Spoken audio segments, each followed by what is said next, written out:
ഗുരുവായൂരപ്പന്റെ പേരിലാണ്, ഗുരുവായൂർ സന്ദർശിക്കാനാണ് ഫ്ലൈറ്റുകളിൽ, ട്രെയിനുകളിൽ, ബസ്സുകളിൽ ആളുകൾ എത്തുന്നത്.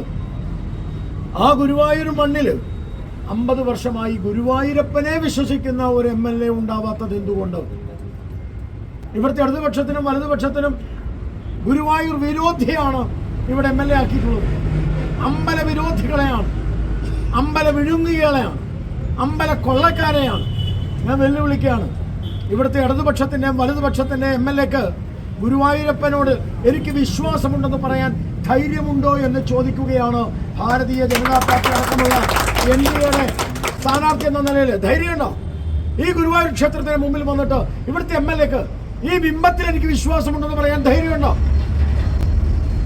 ഗുരുവായൂരപ്പനെ വിശ്വസിക്കാത്തവർക്ക് ഗുരുവായൂരിൽ വോട്ടില്ല എന്ന് പറയാൻ ഗുരുവായൂരിലെ ഭക്തജനങ്ങൾ, അയ്യപ്പന്റെ ജനങ്ങൾ തയ്യാറാവണമെന്നാണ് NDA പറയുന്നത്. ഒരു സംശയമില്ല.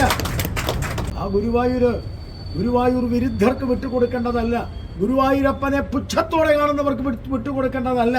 അതുകൊണ്ട് ഒന്ന് ഞാൻ ഇവിടെ വെച്ച് പറയുന്നു, ഗുരുവായൂരപ്പനെ എതിർക്കുന്ന, ഭഗവത്ഗീതയെ എതിർക്കുന്ന, ഭാരതീയ പൈതൃകത്തെ എതിർക്കുന്ന, ഭാരതീയ ഭരണഘടനയെ എതിർക്കുന്ന, ഭാരതത്തെ ഇല്ലാതാക്കണം എന്ന് പറയുന്ന പോപ്പുലർ ഫ്രണ്ടിന്റെയും ജമാഅത്തെ ഇസ്ലാമിയുടെയും ഒരു വോട്ട് പോലും ഭാരതീയ ജനതാ പാർട്ടി നയിക്കുന്ന NDA ആയിട്ടുള്ള ഈ സഖ്യത്തിന് വേണ്ട. ഇത്